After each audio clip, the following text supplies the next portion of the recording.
CT, Danny Life, and Julisi boy. We up right now, locking up your Saturday. Tell your bookie send my payment. Lot of opinions, but we only care about one statement. It's Boston Eddie Cappers, yeah. It's Boston Eddie Cappers, yeah. It's Boston Eddie Cappers, yeah. It's Boston Eddie Cappers, yeah. Boston Eddie Cappers, yeah. Boston Eddie Cappers. Welcome in to the Tuesday night opener of the Boston Handicappers show. It is the Week 7 college football, Week 6 NFL, show this week. Again, Tuesday night, moving over from Monday night this week. Just a bit of a change here. We're going to be changing up the format as well. So any of those who have questions, please feel free to let us know. But we're going to change the format a little bit from what we've done in the past. We're going to take some questions. We're going to talk about some moves on the board, and we're also going to talk about the games of the week. So before we get going, fellas, we're going to start talking about our thoughts last week, and our thoughts are brought to you by Viva Tequila Seltzer. This Tuesday opener of the Boston Handicappers Network is brought to you by Viva Tequila Seltzer. With only 88 calories and a 4.5% ABV, Viva Tequila Seltzer is the most refreshing seltzer out there. Clean, light, and dangerously drinkable.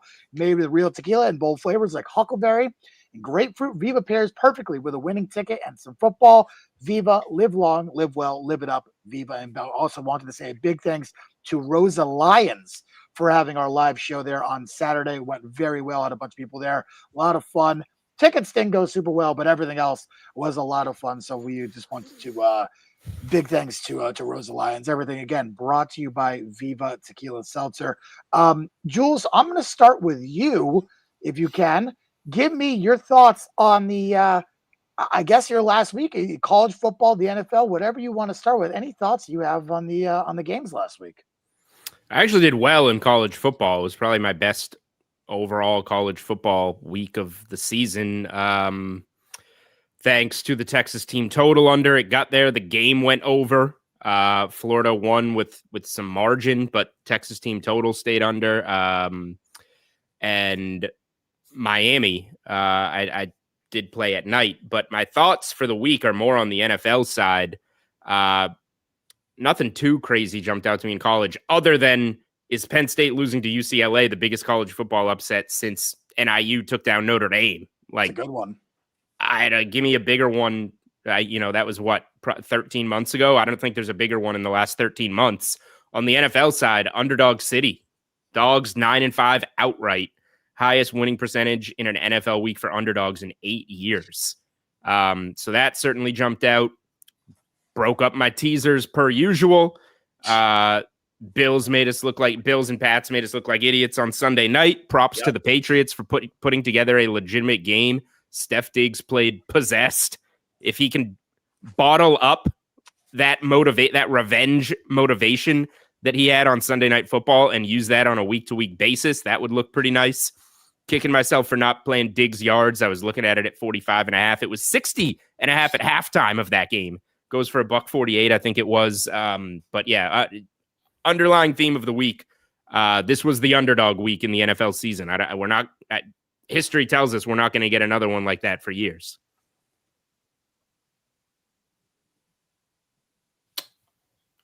There we go. We lost. I guess I'll just go back to not having a mic tonight, which sucks. But it is what it is. My mic is not working. It's decided to. That's good. We don't need to hear you. Love that so much for us. All right, let's go over to you, CT. Any thoughts on the games for you? Yeah, it wasn't a great weekend for me at all. Tough start to the year. Don't feel like I've been on the right side of the breaks this year. And that's just the way it goes sometimes. It's the last 3 football seasons have been spectacular. And if you've been following along, you've done great over the past years. And we're off to a slow start. And I apologize for anybody that's been tailing, because it's been a very bumpy ride. And trust me, I'm playing these games pretty big myself. So, it's hasn't been great, partner. Probably totally wrong on the Iowa State game there. Just total wrong side from the get-go. Baylor game, thought we really had a shot there. We get the Washington news late. He still kind of plays. I catch a break with Bama. Shockingly, my only win on Saturday, and they get the late cover there. And probably totally the wrong side with Florida State, and actually had a chance at the end. They decided to kick the field goal, which I kind of knew was coming to shut the door on any hopes of that. And Sunday, when the dogs do well, is usually a day that I do well, and it was not. The dogs I was on were the wrong dogs to be on. Ravens, just a totally bad call. Still thought they had enough talent to hang in there. Bills was my biggest NFL play of the year, and wrong side right from the get-go. You could tell right from when Hockley started controlling that game that it was not going to be the Bills' night. So, yeah, my thoughts, it was tough, and it's been a rough year. I'm going to turn it around, though. Stick with me. Lowering my unit size myself, and probably not going to have as many plays as I usually do, which really isn't that many as is, Dan. But I'm lowering volume even more. So yeah, that's all I got so far, and back at it, new week. All right. Yeah, I mean, for me, simply, and again, apologies for the not sounding so great. My mic decided to shit the bed tonight. Might have to get another Elgato there, Jules. My Gato is purring. Yeah, it sounds great. I don't know what's going on with my Gato. Might have to go and return it and swap it out. But either way, I mean, my thoughts of the week. Well, I'll start with the Patriots. Arguably maybe the worst first half that Drake May and the offense have played all year, arguably, and then probably the best second half of his career. The splits are absurd. If you look at May and the team, the Bills not being able to take advantage of anything in the first half pretty much ended the game. They were significantly outplayed in the second half by the Patriots. So now the question is, what Patriots team do we continue to see? Are we going to continue to see the second half Patriots throughout the rest of the year, and then in which case they'll be a playoff team, or are we going to see a mix of both the first half and the second half Patriots, which is, it means that they could easily lose on Sunday. I mean, numbers 3.5. There's been some very little two-way action here, and nothing crazy there. Very impressive win. I don't want to take anything away from what they did. I was very surprised. Yeah, I know the Saints won, but that didn't move. Yeah, I thought public action would move the Patriots off 3.5 after a win like that. That's pretty telling. I don't think we'll see a lot of public action moving numbers at this point in the season, Jules. I think there's just not many public moves at this point. We're going to see sharper moves, and I think that I have no idea where this line goes. I would be surprised if Patriots didn't end up closing around 4-ish. That would be my guess, but nonetheless, I think the Saints are also live this week. I certainly won't be betting them. I have no interest in being on the Saints at all. But wouldn't shock me if they just, if the Patriots had a complete letdown spot after that monster primetime game. You guys know what the Patriots playoff and win total numbers are? I don't know what the win total. I'm assuming probably 10.5 at this point. 9.5. Win total is 9.5 with -150 to the over. Playoffs are -200. Wow. To make the playoffs? Yeah, Yep. I mean, I think I'll probably end up taking the other side of those. They're now going to be on back-to-back road games here. Yep, 3 in a row. Thing is, they got the Saints and the Titans. They're about as cushy as you can get, but they're playing the right teams. Teams, wrong schedule. I'll tell you this: NFL in the last 5 years, teams on back-to-back road games. There have been 4 teams over 50 samples that have gone undefeated. Those teams all went on to win their division and won at least one game in the playoffs. I do not think the Patriots are that team, but hey, was completely wrong in them last week. Maybe they'll fucking surprise us again, and it's very, very possible. My other thoughts on the week. I was on Vanderbilt. Getting backdoored like that was fucking sickening. Just absolutely brutal loss there. Penn State. Does James Franklin get fired? Does he make it through the year at this point? And did they go with Kolonecki to kind of see what he has? Although he was super hyped up coming into the year, maybe that hype has completely vanished the way that The defense and buyout's offense just so performed. high. That's the problem. They just I think re-upped like 3 years ago. you're going to fire him at the end of the year, anyways. What's the difference? You're gonna end up. I thought they were going to fire him the last few years outside of last year, and they hadn't. Yeah, it's a fair point, and then obviously Ohio State looks great. Texas A&M look great. We see a lot of these teams look great, and I would not write off Alabama. Again, another really big win from Alabama. Obviously not a road win, but still nonetheless a very good win. I think we'll see a lot of interest there. This week's game will be Alabama's second road game. Again, remember they lost in Florida State. Certainly an interesting one this week to see how they do handle Missouri, who, by the way, still has not played a road game, and Missouri won't play a road game. Third road game, they won at Georgia. Oh, no. They're sorry. Their second road win if they win this week. Oh, sorry. Never mind. I just wasn't listening to you. No, it's okay. I said it incorrectly. It will be the third road game. Will be the second road win if they can get it this week. Tough stretch for Bama right now. Tough game this weekend. Yeah, very, very difficult game. Couple very difficult games on the board here this week. So we'll certainly get to that. Let's move over to the Bet 105 moves on the board, gentlemen. Let's talk about the Bet 105 moves on the board. Brought to you by Bet 105. CT. This Tuesday opener show of the Boston Handicappers Network podcast is brought to you by Bet105.ag. With the most competitive odds in the business, go check out Bet105.ag. Be on the lookout for the Boston Handicappers best bet on the site, which we did not do last week. We're going to be back this week here, where Bet105 will be boosting odds on our favorite play each and every week. And go check out the player prop section, where Bet105 is giving out minus 110 odds on both sides of player props during NFL primetime games all year long. An absolute must for prop bettors. Bet105.ag, where the pros play. All right, let's start with our first big move of the day, guys, and that's 121, 122 in UMass and Kent State. Total opens 48, bets pretty quickly up to 51.5, 3.5 point move on the total at this point in the season. Pretty big move here. Now I know we're not the we don't dive into the UMass and the Kent States very often, but just looking at this game, the way that UMass played last week, no offense to Western Michigan, had 2 touchdowns taken off the board, which ruined a couple of backdoor bets for me and CT Bets, who did end up betting UMass. Frustrating situation there, but nonetheless, any thoughts on this game? I initially leaned over 51.5, probably the number I would bet it would have it to, but I can't be justifying 51.5 on the over here, guys, after the way the UMass offenses look, even against a defense like Kent State. Either you guys have any thoughts on this one? I got nothing there. I forgot about the UMass bet that we added late on Saturday. Wow, it really was a awful weekend.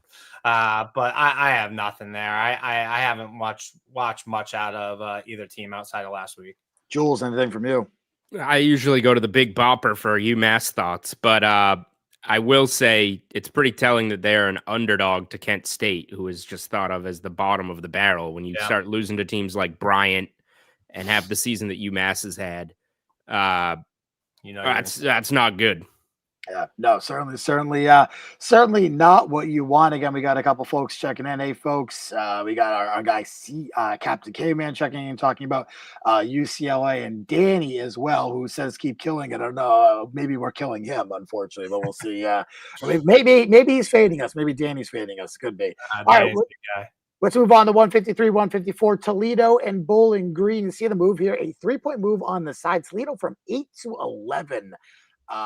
Guys, I know Bowling Green has had a few rough weeks, but this is a pretty sizable move. Again, any thoughts on this one? Both teams off the bye last week, guys, which is certainly a very nice spot for both of them. I don't know if you guys have any thoughts on this game. Bowling Green, I mean, they've already beat Liberty this year. think Liberty blows. Liberty We got to is- just get that out Liberty is- there. Liberty yeah. blows. Very, we very thought bad. Liberty was going to be a lot better. Well, Jules and I did than they are. And like, you know, I don't know. Are they able to hang with them? I think they might be able to. Now, again, 2 weeks ago, Toledo beat Akron 45-3 in an absolute thrashing. A game I almost bet to not get there with. Meanwhile, Ohio demolished Bowling Green 35-20. And of course, then Ohio goes out and loses outright to Ball State this week. Certainly an interesting move. I kind of like the Bowling Green side at this point. Number seems a little bit higher, but I probably won't be getting there as well. That's the side I would be on as well. All right, 171. Yeah, go ahead, Jules. I was just gonna say, I'm not stepping in front of Toledo with a team like Bowling Green. You mentioned the 45-3. I mean, they slipped up against Western Michigan on the road, but 60-0 Morgan State, 45-21 Western Kentucky, and they hung within a score on the road at Kentucky. I mean, Western Michigan, they were a 2-touchdown favorite. I know. Yeah, they've showed that run. they can be had in this type of They spot. can play down to their competition. Yeah, sir, they certainly have. And again, Toledo has been they're an up and down team. They always struggle in some of these in NAC games like this. 171-172, a game we'll touch upon in a little bit as well. But let's just talk about the total here, guys. Opens 55, immediately bet up to 58. Not a normal move for a Michigan defense, a Michigan team that's primarily thought of as a defensive team. But obviously, when you take on the offensive powerhouse that is USC, you see these numbers come up. Obviously, Underwood, a freshman from Michigan, going to be a big game for him. Any thoughts on just the total move here, guys? Jules, I'll start with you, knowing that you're a big Michigan and USC guy and probably have some thoughts on this game. Yeah, I agree with the move on the total. I think this should be an over game, and the move on the total kind of tells us which team is going to be dictating the pace here, right? Yep. That would be the Trojans at home. I think Michigan's defense is solid, but they weren't otherworldly against, Wisconsin. They gave up points on the road to Nebraska. Struggled against New Mexico at home. I see no reason that USC doesn't score in this game. And then Michigan's going to be playing a little more catch up. And, while I'm not a huge fan of Bryce Underwood in that offense on the road, it is against the USC defense in a scenario where they're going to have to score points if they want to be in the game. So I totally agree with this total and wish that I had made a play on it at 55 or anywhere, much closer to 55 than 58. Any thoughts on this one, CT, from you? Yeah, I'm with Jules. I made it higher as well, and I agree with the move. I mean, USC's put up a total of 460 yards every game so far. I don't see that being any different, especially coming off the bye. I think that's exactly what this USC team needed, especially after Illinois pretty much tried to hand them the game 2 weeks ago when USC was on the road, and they still didn't want the game. So probably what the Trojans needed, a little rest, and now you got Michigan traveling across country to take them on. I know we'll dive into that a little bit later, but I agree with the move there, and I'm with Jules. I wish I was able to. I missed the move there on that. I would have liked to have a little over on the opener there.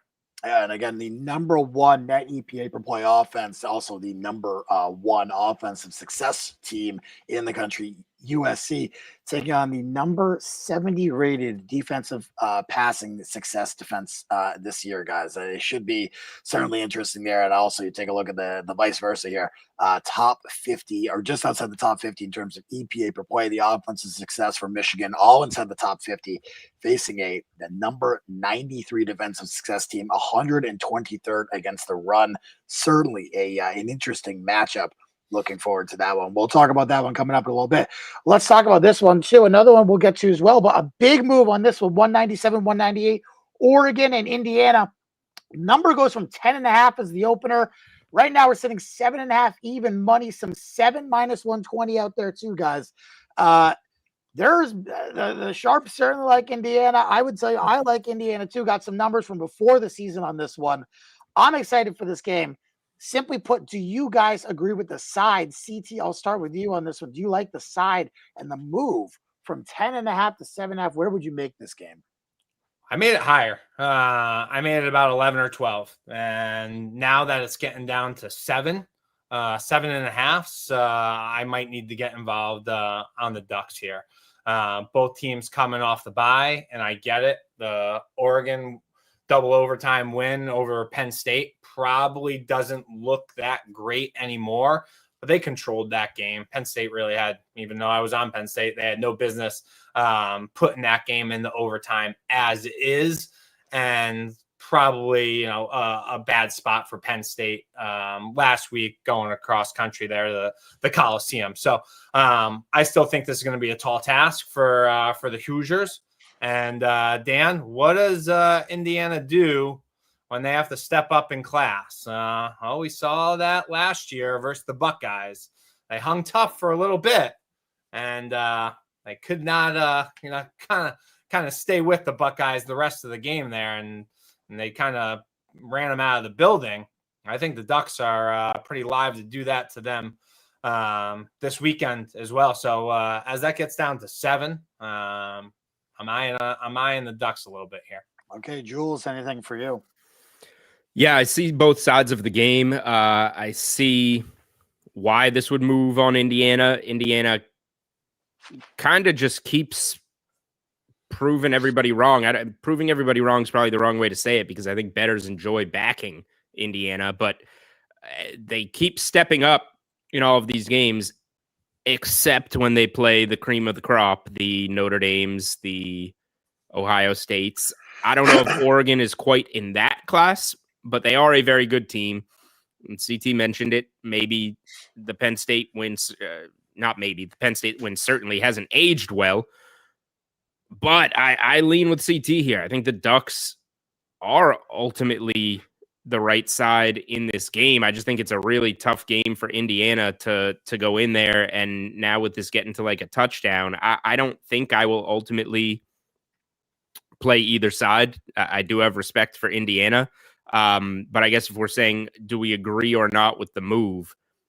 I probably disagree with it. I think the 10 range was probably about right on this game. And we will find out on Saturday in Eugene. But we're going to learn a lot about it. I need to learn a little more about Oregon. I thought I learned something in the Penn State game, and now I'm not sure that I did. And now we're going to try and learn something again. I learned one thing that I learned was a great pickup for Dan Lanning and this Ducks sure team. He fits the system perfectly. I thought you were going to say that we learned not to trust Penn State, and I was going to agree with you. I'm never trusting Penn State again. Well, that too. Yeah, I feel like you'll end up breaking that rule again, Jules, don't you? Nope. Nope. I'm firm this time. And in fact, I'm mad they lost to UCLA, because I was ready to just unload on Ohio State when they host Penn State later this year. That could have been like minus 200 money line. Now it might be minus 400 money line. Yeah, I know. Different right now. Sadly, won't be loaded to the gills there. Let's move over to the NFL moves this week, fellas. Let's start with 255, 256, the Colts and Cardinals. Colts open 5. We're up to 6.5, minus 115. I actually see some 7s popping up. I'm pretty sure Kyler Murray, I think the news is starting to trickle out that Kyler Murray likely not going to start for the Arizona Cardinals. I'll take this one. I think with Jacoby Brissett, I think this number probably gets over 7.5. I think the extra points in that probably end up worthing. I think we could see some 8.5, honestly, depending on where you guys depending on how you value Kyler. Certainly an interesting one. Obviously, the DeMercado fumble last week cost a lot of people a lot of money, including myself. I really needed him not to be such a fucking dumbass, but that would have been a nice little swing there. But unfortunately, beggars can't be choosers. Cardinals lose outright to the Titans.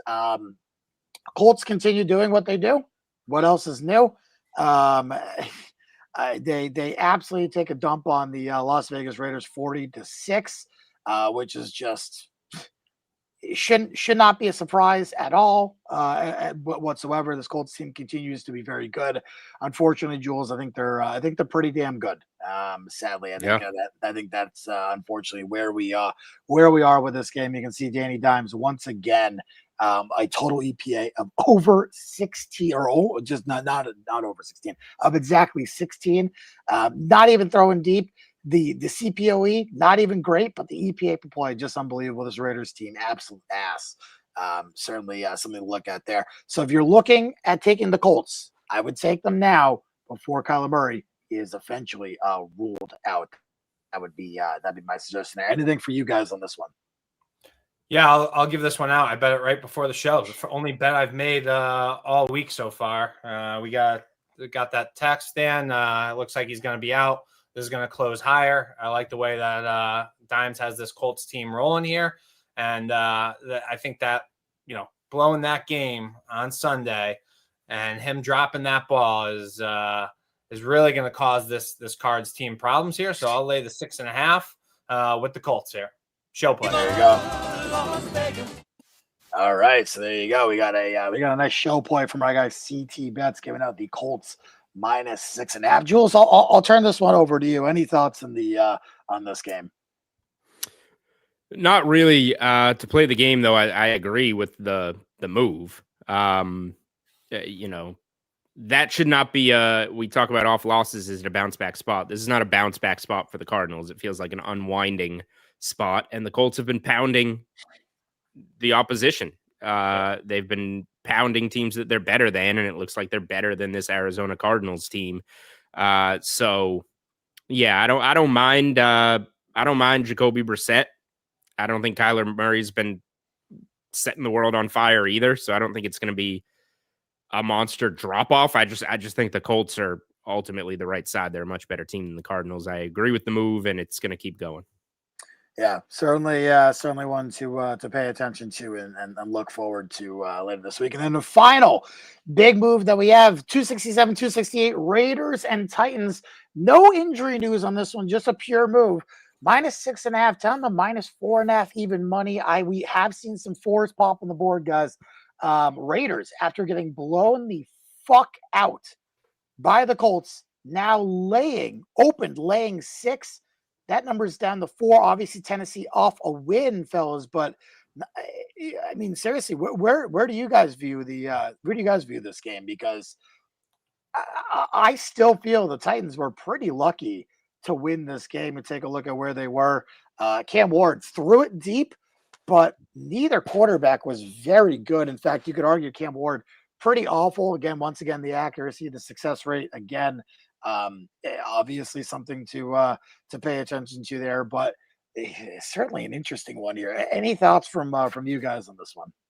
I don't think that I think that the Raiders need a big mix up too. I mean, they have a lot of problems. I mean, how many trips to the red zone did they have? 3 or 4 that they couldn't cash in on versus the Titans or versus the Colts last week. I think both these teams have big time problems, and I think that the Titans were very fortunate to win that game. If DeMarcado doesn't drop that ball and not run into runs into the end zone, that game's night game over. Yeah, I would agree. Jules, anything for you?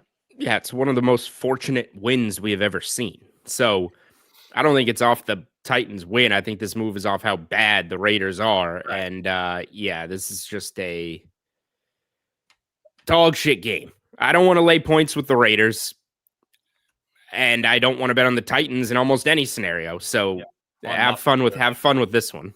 Yeah. All right, fellas. That's it for our big line moves of the week. Let's move over to the Juice Reel games of the week. Jules, I'll start with you. Yeah, this Tuesday's opener show of the Boston Handicappers Network podcast is brought to you by Juice Reel. The world's first transparent betting marketplace is finally here. No more scammers. If you believe you're a winner, simply sync your sports books to the app, and all your plays will be shown for everyone to see. Want to find the best bettors? Everyone's bets are ranked and records are legitimate. You can access the top Juice Reel members' plays through the app. If you want to tail someone or get paid if someone tails your bets instead, you can also find exclusive bets from the Boston Handicappers on the Juice Reel app each week that won't be given out on the podcast. Do not worry, they are still free. Just go download the Juice Reel app, add the Boston Handicappers as friends via the link provided in our Twitter profile. We'll have another tweet this week. Feel free to DM us if you have any problems with that. Juice Reel, where transparency is king. And again, if you guys want to ask about any games, now is the time. Send us some comments, questions, any games that you guys would like to talk about. We're going to talk about the Juice Reel games of the week. Let's start off with a big one. We have discussed this one a little bit, but it opened a little bit higher. 161, 162, Alabama, Missouri. So it opens 453. I have seen some 2.5s on this game as well. And I'll get the current Bet 105 number, but right now, the numbers I had up here earlier today, minus 351.5. I know you guys both have thoughts in this game. So, CT, I'll start with you. Obviously, Bama coming off 2 monster back-to-back wins at Georgia and at home versus Vanderbilt. 2 highly rated teams, 2 highly rated quarterbacks, 2 highly rated offenses, and even some good defenses mixed in.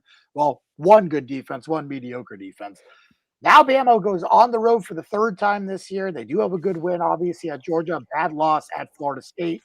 What are we thinking in this one? And then 161, 162, Bama and Missouri. CT, I'll start with you.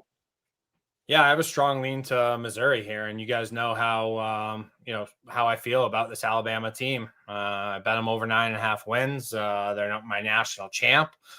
Pre-flop before the season starts. Love the way that Ty Simpson has kind of settled down and started dialing in and finding his wideouts, and I really love the second half that Bama team just played. Shows them toughness, getting down at home early, and they didn't quit. But I think this is a really tough spot for them. Going to Mizzou, right? Mizzou's off the bye. And damn, this offense with Prabula, with Bo, I mean, he has them fucking flying high. And that running back that they got, I think from Louisiana Monroe, Ahmad, is it Ahmad? I think his name is. The kid's been absolutely lighting it up on the ground. They got weapons, and they're dangerous here. I think this line opened a little high here, and I think Missouri's very, very live to, unfortunately, for my Bama futures to win this game. I got a strong lean to the Tigers here. Yeah, and I'm assuming the running back you're talking about is Ahmad Hardy. Thank CT, you. The Louisiana Monroe, right? I believe so. Yeah, averaging 7.1 yards per carry right now. Just an unbelievable. Sorry, is it 7.1? I think 7.1 yards per carry. Already 9 touchdowns. And again, his lone conference game this year against South Carolina, 6.3 yards on the ground, 138 yards. He has torn apart teams so far this year. Jules, over to you. Thoughts on this Missouri Alabama game? I lean opposite in this game. It is a good spot for Missouri, but I'm not convinced Missouri is good. They have nearly a double bye working in their favor because they're off a bye, and before that, they hosted UMass. But, okay, they smoke UMass, they smoke Louisiana, they smoke Central Arkansas. They have 3 layups. They got down big to Kansas. Credit to them coming back and winning that game by 11, but Kansas is okay. And they beat a South Carolina team that I'm not high on at all by 9. We got some good early numbers on that game and actually covered the South Carolina side. That game was all over the place. The week before, the look ahead was Missouri laying 3, and it flew. I know at DraftKings we didn't have a game of the year line on this game, but it was up earlier in the year, and it was around a touchdown. So I know we're going off openers this week, which I think you said was 4, Dan, but this was a lot higher earlier. I'll buy low on Alabama in a spot where I don't totally get why we're buying low. I get that it's the home dog off a bye, but again, Missouri hasn't left home yet, which is great for them. They've played every game at home somehow. They're not going on the road until literally mid-October. Yep. Which is crazy, but I think Alabama's kind of rolling. It's a quote-unquote bad spot, but they're just kind of in a groove right now and playing well, and maybe they get a boost from that Vandy second half. So I think Alabama's the much better team. I haven't bet the game yet, but if I did, it would be Bama, and Missouri's got to prove it to me. I think they're now getting respect on this good spot off of not doing anything significant thus far. We're just kind of trusting that they're good. I think they're the number 4 offense in the nation right now. Yeah. No, I know. I get all that. It's just, what does it come against? Number 5 in net EPA per play overall. Number 5 offensive success rate in the country, currently in Missouri right now. Also, number 5 defensive success rate. Have been very, very good, especially against the pass. My question comes with Alabama here. They still have a very strong inability to run the football. Their defensive success rate has been good against the run, but the EPA per play is not. And now they face Ahmad Hardy, who I do think has been one of the better stories coming out of the SEC this year. I think he is a big part of the game plan for the Missouri Tigers. I think we'll find out a lot about what both of these teams are. Alabama, again, with their third road game, got smoked by Florida State, beat Georgia, now on the road against undefeated Mizzou. Certainly an interesting game that we're here to watch. And again, it's not even like Alabama could rest because they have good old Rocky Top coming to town next week. Tennessee. I know. That's a bad spot for Bama. This is this is a stretch. This is a tough stretch. This is what happens when you play SEC football. Yeah. Yep. So I'm certainly interested in in this game. This is a big one for me. I said I lean Missouri. I'm on the sidelines this weekend just because I need this game so badly for my over 9.5 wins. Like, this is a huge one. You cannot drop this one. So do you guys? It sounds like the bulk of your handicap is a bad spot for Bama. Well, I think my question. I know they haven't. I guess my question is, what has Missouri done to be good? Who have they done it against to be good? What have they done against who to become good? I think it's a fair point. I mean, obviously the win versus Kansas, I think they got an 11-point win there. The game was much closer than the actual outcome. But nonetheless, that's a good win. That Kansas team looks pretty good. They were trailing South Carolina at halftime with Zellers off the concussion. Came back, found a way to get a victory there. My actual big concern, Jules, is going to be the Alabama offense on the road again, and again, the Alabama defense on the road. Obviously the Georgia win was great. I think we've kind of talked about how bad Georgia is this year, especially defensively. So this to me is an interesting kind of telltale sign. You'll kind of get a little bit more data about where Bama stands, because Florida State, that loss is looking worse the last couple of weeks, especially what happened to Miami. Certainly an interesting point. Now, again, week 1, start of the year, don't overvalue things too much there, but I also don't put a ton of stock into the Georgia win. I don't think Georgia's very good, which is another story in itself, but certainly one to pay attention to this week, guys. I think this is going to be a really interesting game. I personally don't have any play in it right now. By the way, Bet 105 line right now, -3, over under sitting at 52. I would lean over in this game, but certainly no play for me right now. The two games that Missouri has played a team that Dan couldn't play fullback for, they've been down early. That would be against South Carolina and Kansas.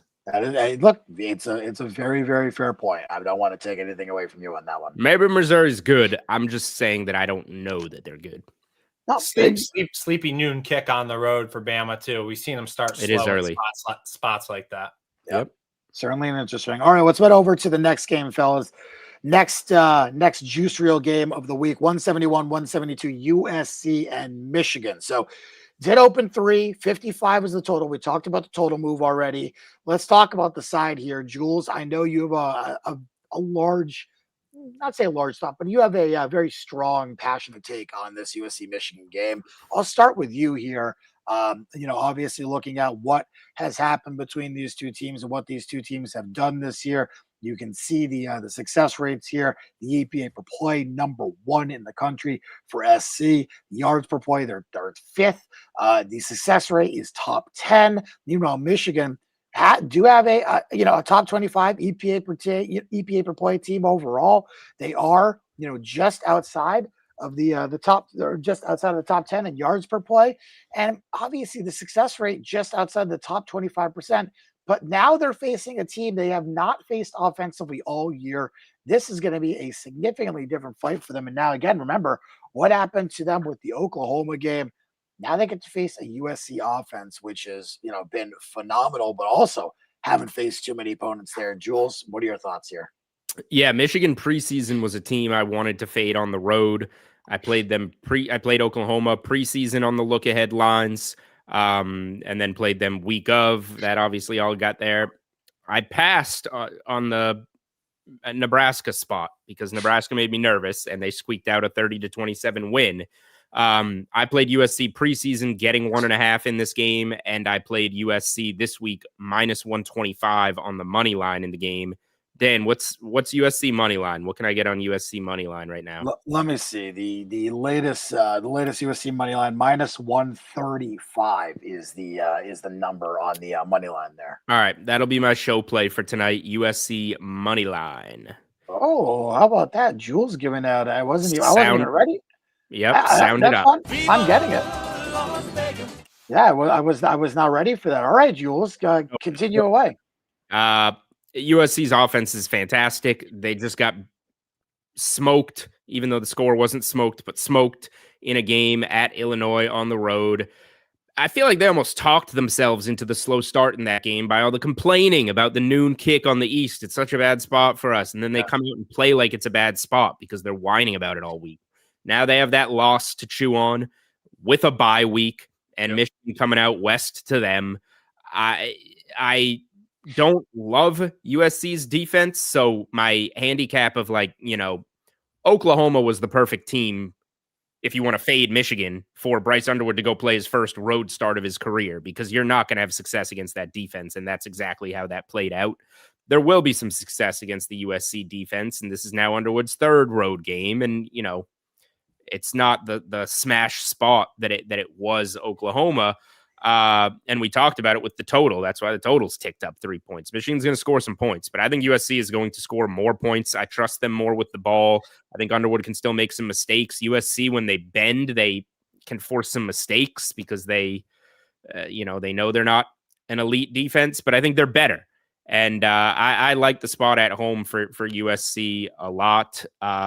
USC team total over 28.5 is a lean for me, but the first play that I made this week was adding to my preseason stance of USC in this game. All right, CT, over to you. Any thoughts on this one? Yeah, I agree with Jules. The only side I could have here is the Trojans. Coming off the loss and then the bye, and like I said earlier, I mean this offense is humming. I mean, they're putting up 460 total yards a game. Mayava's been awesome. I think it's going to be difficult for Michigan to kind of keep pace here. USC can score in the blink of a second here. Underwood, not so much. I get it. They were on the road last week. Home win, right? That was in Michigan? That was at Michigan. But Wisconsin was getting a pass rush in there against the Michigan O-line. 24-10, I think was the final, but they outgained them big time. So probably should have been a little higher than what the outcome of the actual score was, though. But these are games that I like to bet here. You got the ranked team coming in playing the unranked team, traveling from east to west here. Very tough spot for the Wolverines. I agree with Clint. What he says right there. This offense looked way better for Michigan when Moore wasn't the head coach. Totally agree. There's been something off with that offense since he's gotten back, and it's not what what the hype was about. Was all about this year coming into things on how this offense was going to be totally different than what we saw last year with Underwood under center. I like USC in this game. Yeah, again, obviously not the Biff Poggi offense. Our guy Titan CT also agrees. He says USC not a Michigan believer. So between him and Clint, both of the guys thinking that thinking that USC is the side. I would tend to lean under in this game. The number has gotten a little bit out of hand. I would tend to lean under. I likely won't have a side or a total play in this game. That would be the only thing I could probably have at this point, though, would be the under. Let's move over to 173-174, BYU and Arizona. I do believe that we're all going to have somewhat of a consensus on this game here, guys. Look, the BYU team is very, very good. I don't want to take away from anything that they've done so far. They're a top 10 EPA per play team, top 10 yards per play team, top 10 success rate. They have been phenomenal. Meanwhile, Arizona, number 11 in the EPA per play. They are also just behind BYU in yards per play and outside the top 10 in the success rate as well. Look, I think Arizona continues to be undervalued by the metrics. Again, this number opens 1.5, opens 1 some places now to 2.5. There were some 3s yesterday as well. I played some Arizona minus or plus 3. I think we'll end up seeing it again, but you can mark me down for Arizona plus 2.5, guys. I think that this to me represents a team that is now facing basically a freshman quarterback on the road again.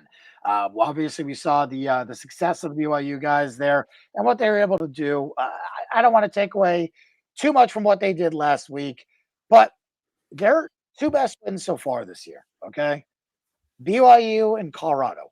The BYU. Excuse me, Colorado. West Virginia. Was it BYU? Yeah. Yeah, West Virginia. The West Virginia game, they played the 4th and 3rd string West Virginia team. And the entire team was injured. They didn't cover that game. Yep. And in Colorado, Colorado was up at half in that game, kind of blew a lead, which was totally blew it. Disappointing.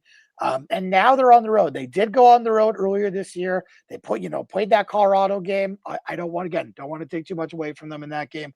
Did go on the road to ECU, which is, regardless of how you feel about the ECU team, conference is up. They did go on the road back-to-back, and they beat East Carolina and Colorado, back-to-back road spot there. That's always difficult.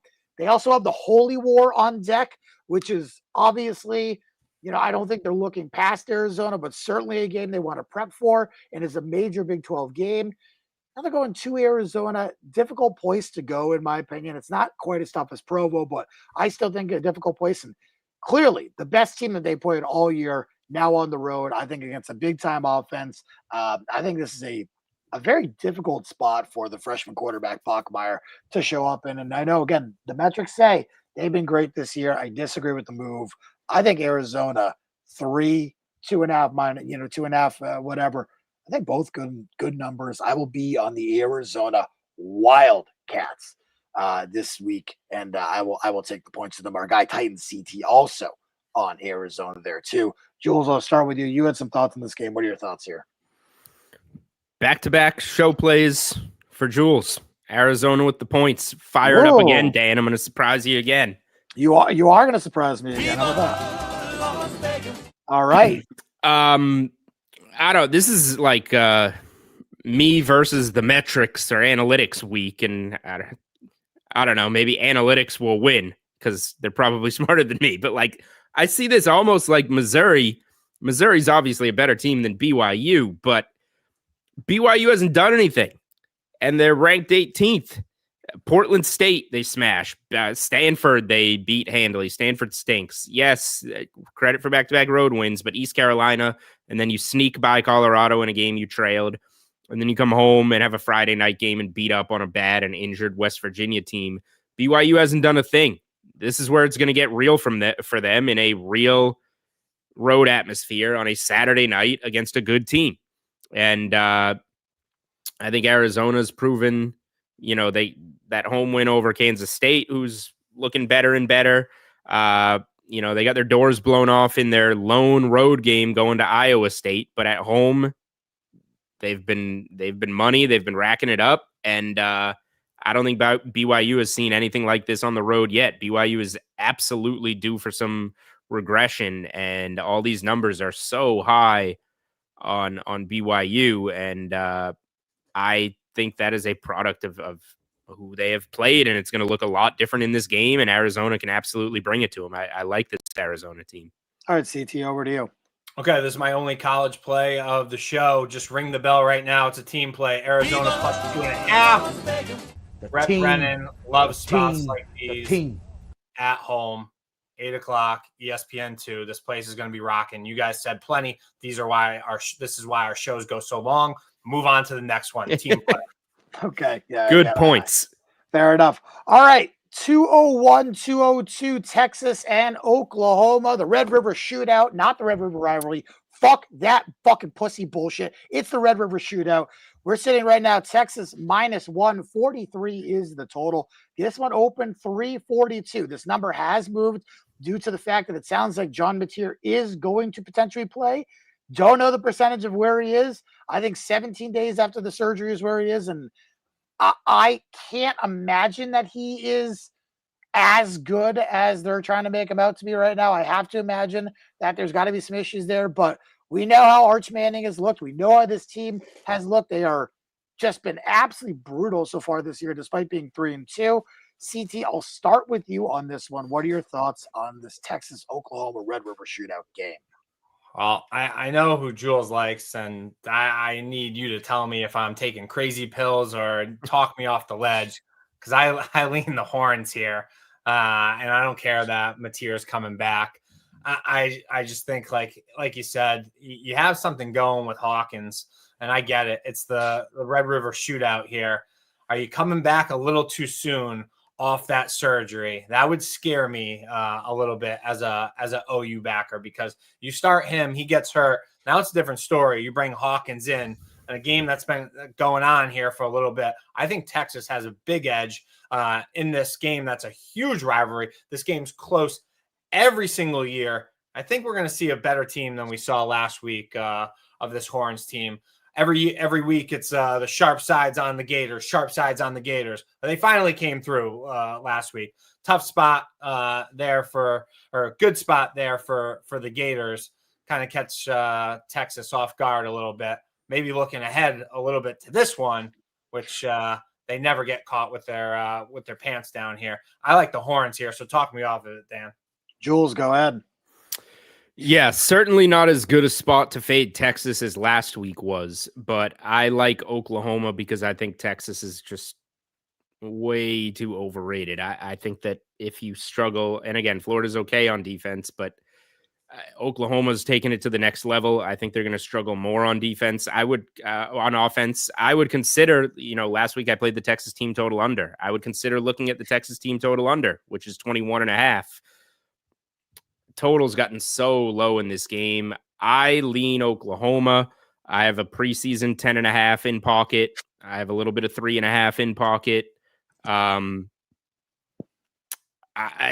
think Oklahoma is the better team, maybe on both sides of the ball, you could say.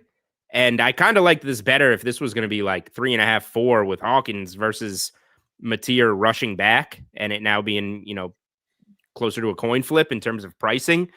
I don't love at this point betting it. Just call it a pick 'em. I don't love betting it as a pick 'em with Mateer in as an unknown. I would rather, bet and get points with the backup. But I do think Oklahoma's defense is going to be a really tough task for Texas, and that being the kind of staple of the handicap. But there are some now unknowns and moving pieces, or whatever you want to call it, on the Oklahoma side that has me on pause for now. But I don't think there's going to be any kind of movement or news that would change my opinion to go over to Texas. It would be Oklahoma or pass for me. Yeah, to me, this is it would be under for me. And again, I think you'll see probably two struggling quarterbacks, multiple interceptions. I think this is a player prop game. You play the interceptions, you play the defensive touchdown, you play the first field goal score. The stuff that didn't come through last week. I mean, both quarterbacks did throw interceptions in that game, so that was nice. But outside of that, all the other stuff didn't hit. I think this is the way that you attack it this week. Again, Titan CT saying Texas is the most overrated team in the country. I mean, Florida moved the ball on that defense, though. Yeah, they did. I'll just say this. Is Texas the most overrated team in the country? I think everyone thinks that they suck at this point. I think everyone and their mother already knows that's kind of their thoughts. Rudy G says if Mateer is back, not a soul will be on Texas. Yeah, I mean, I'm sure the splits will be. Yeah. I agree with him. When Mateer's ruled in, does OU go off as the fave? Yeah. I think we're pretty much seeing right near the number. I think it'll probably be a pick 'em. Is my guess. That's maybe, a scary maybe part. a small fave. Maybe a 1 point fave, but yeah, I think we'll probably see within the right near number where we are right now. That's the scary part is if Oklahoma suddenly turns into this like trendy big time 1 point favorite where it does give me pause. It's not going to put me on Texas. I will put me on Texas. Yeah, nothing for me there. Again, let's not forget. Let's just not forget this. Okay, I think Penn State is the most overrated team in the country. Let's not forget, Dan. Let's go back to week 1. Okay. Texas gave the number 1 team in the country a pretty good game.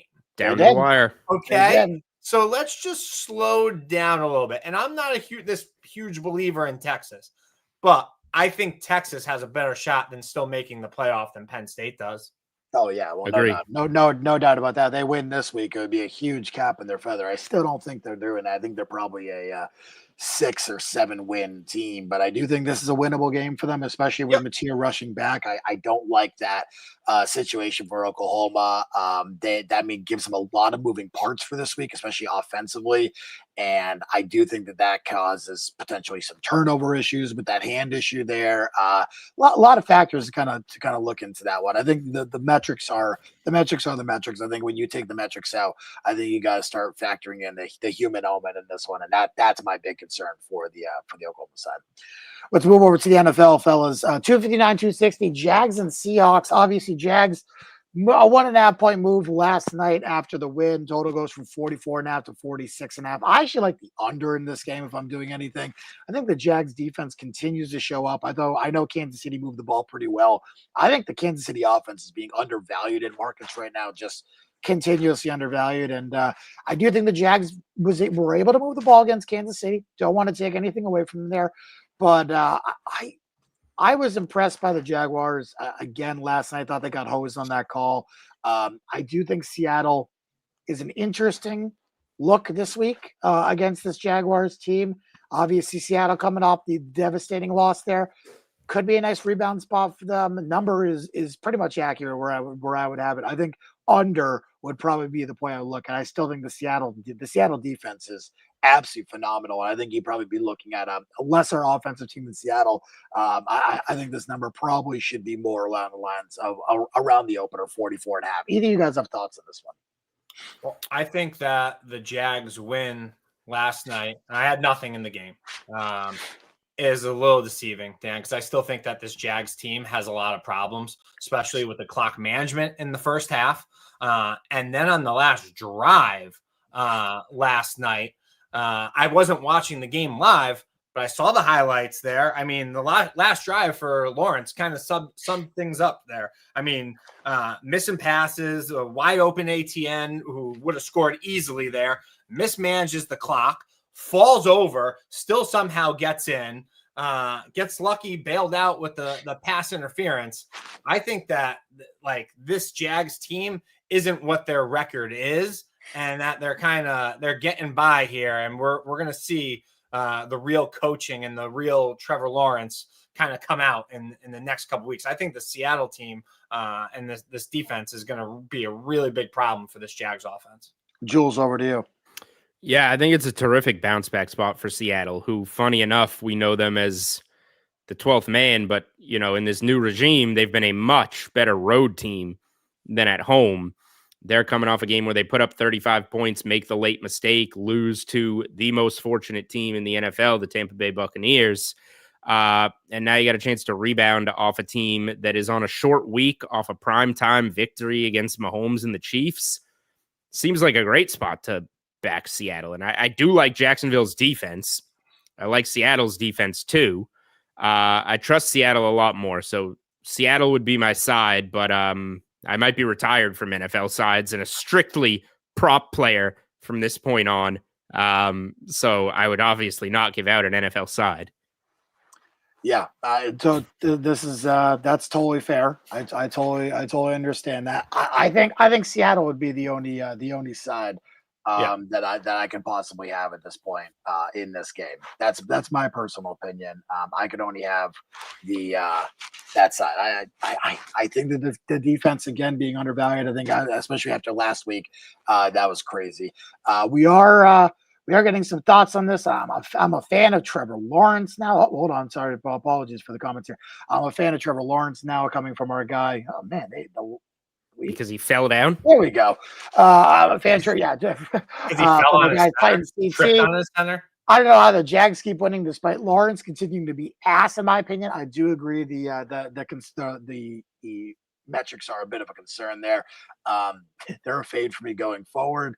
And of course, our guy CT, the Jags owner, got to open as well. How about this one, Jules? Props. Can we get some prop queen Jules thoughts on the Jugkins anytime touchdowns? Maybe we'll save the prop shop for Thursday, Jules. Yeah, the prop shop needs time to do some analysis. It's only Tuesday. Nothing's even on the board. Prop shop will be open for business by the time you guys listen to the podcast for the week. There you go, Michael. You have to wait. Final game of the week. 273-274 Chiefs and Lions. Was the game I bet. I bet the Chiefs -1.5. Try not to bet too much this week, but did bet Chiefs 1.5. I also like the over in this one. I still like the Chiefs at the current price. I think that they're showing up in big time spots. It is a bit of a short week. I don't love that, but I do feel the Lions at this point are now being a little bit overvalued the last couple of weeks. They were overvalued week 1. I think they've been undervalued since. Just off that loss, everyone kind of thought they were shit again. And now we're seeing a little bit, the creativity's back. They're so good. Leader in the NFC, the NFC North clubhouse. All right, let's relax a little bit. Meanwhile, Chiefs coming off a loss last night. I think they desperately kind of need a win here against a big time opponent. I know they just dominated Baltimore last week, or 2 weeks ago. I shouldn't say they desperately need it, but you think this is kind of a rather important game. They do desperate. That dominating Baltimore doesn't mean much right now. Yeah. Okay. Texans dominated Baltimore. So I think they now have need a little bit of notoriety there. A little bit of notoriety. I do think offensively, the Lions are ripe for the picking. I mean, even Cleveland was able to move the ball. Chicago's moved the ball very well against this defense. I don't really believe in them. I think Kansas City, I was really impressed, despite the fact that if you guys know Diggs, very, very sharp guy on Twitter, called me a fucking lunatic or fucking moron today for believing the refs have been good for him. Very pro Kansas City. I knew you would love that, Jules. That's why I said it.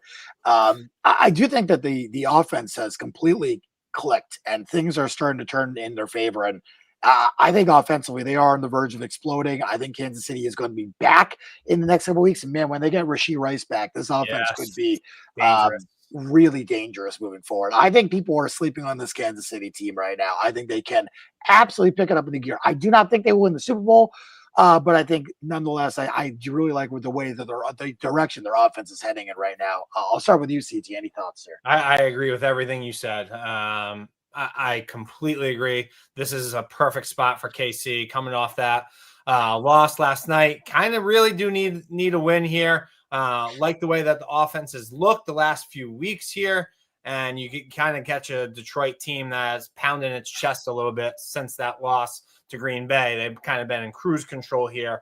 You bet your ass that KC will have a great game plan for this one. 1-5, and his weapons will be ready to go. Isn't it kind of crazy to see fucking Thornton? It's wild what 1-5 could make these wide receivers that can't do anything anywhere else, and all of a sudden they're catching balls from him. It just shows you how good he is under center here. I'll be on KC with you, but I think it comes back a little bit, Dan. So you got a great number. I think I'll be able to get better than 2.5. All right, Jules, over to you. Yeah, we're aligned here. I don't have much to add. It should be a good spot, good bounce back spot for the Chiefs, who really need it against a good team. You're at home, primetime once again. This is a gotta have a game to not drop to 2-3. This is the type of game the Chiefs win. If they can't win this type of game, then they're no longer the contender Chiefs that they've been. I mean, drop the 2-4, Jules. They're already 2-3. 2-4. Oh, did I say 2-3? 2-4. Yeah, you don't want to be there. So yeah, I think it's a great spot for Kansas City. That's the only side I would bet in this game. All right, just cleaning up the final thoughts from there. We got our guy Pitts talking about his Liberty future. He says, "Rip to my Liberty future." Long gone. Yeah, CT and I have some dead ones in the grave there with you. Yeah. Our guy Cook wanted to talk about the Arizona BYU game. Did feel like an Arizona outright spot. We did talk about that game. I like Arizona. All three of We us. all gave it out. All three of us. All three of us. How And many questions? Wazoo with the look ahead to Ole Miss. So certainly an interesting game this week to kind of talk about with Ole Miss. What are your guys' thoughts on this game this week? I mean, Ole Miss is Ole Miss is way better than I think all three of us thought. Yeah. They got Georgia on deck. I get it. I just think right now this is the type of team, they're too good to be worrying about the Washington State football team. I'd be careful with this look ahead number here. That's what I'll tell you. I'd be very careful with here. I would not be jumping for joy on the look ahead here just because they are facing Georgia next week. I'd be very, very careful with the approach there. That's it for us, guys. Anything else from you two? No, we'll be filming the pod tomorrow night. It will be out on Thursday afternoon, like always. There you go. Jules, anything from you? Yeah, looking forward to it. I'll have some player props on the next pod, and I do have a college football future that I want to give out on the next pod that I loaded up on this week. I like it quite a bit. CT knows what it is. I'll tell you later, Dan. Lovely. Thank you. Well, I appreciate it. I appreciate everyone to listening, all the people who are commenting. Brandon Cook just checking. Good afternoon, gents. Yeah, unfortunately, Brandon, the show is wrapping up here. Rudy G checking in. My guy's in the toilet now. So here we go. It's we'll wrap up with that, but we will be back tomorrow night. Podcast will be out Thursday. Time to turn it around. Some big stuff here and a bunch of futures coming out. We do have some Wednesday night football that is tomorrow night. If we have anything, we'll give it out on Twitter. But I know we just didn't have time to get to the Wednesday night football. Maybe next week, Zach. Maybe next week we'll incorporate the Wednesday night games into the games of the week or something in that mind. I know our guy Caveman already saying he likes La Tech -6.5 for tomorrow night. So we'll there you go. Tweet at Captain Caveman. He's got your Wednesday plays covered. Yeah, the caveman special. I'll put anything out. I actually think I'll play tomorrow night. And I will probably give it out. I'll post it on Twitter for those who are interested. So Zach, do not fear. We will have some if there's Wednesday Night Football, the plays will be out. That will be it for us. Once again, one big thank you to Rose Alliance for having us for the live show on Saturday. Smashing success. We really appreciate it. We'll be having another live show coming up next month, so we'll be planning that in the next couple of weeks. We'll be announcing that for everyone to come see. And a big thank you to our sponsors again: Bet 105, Juice Reel, and of course Viva Tequila Seltzer. We will talk to you next Tuesday or Monday. Not sure yet. We'll let you know. Coming up next week here on the Tuesday night opener.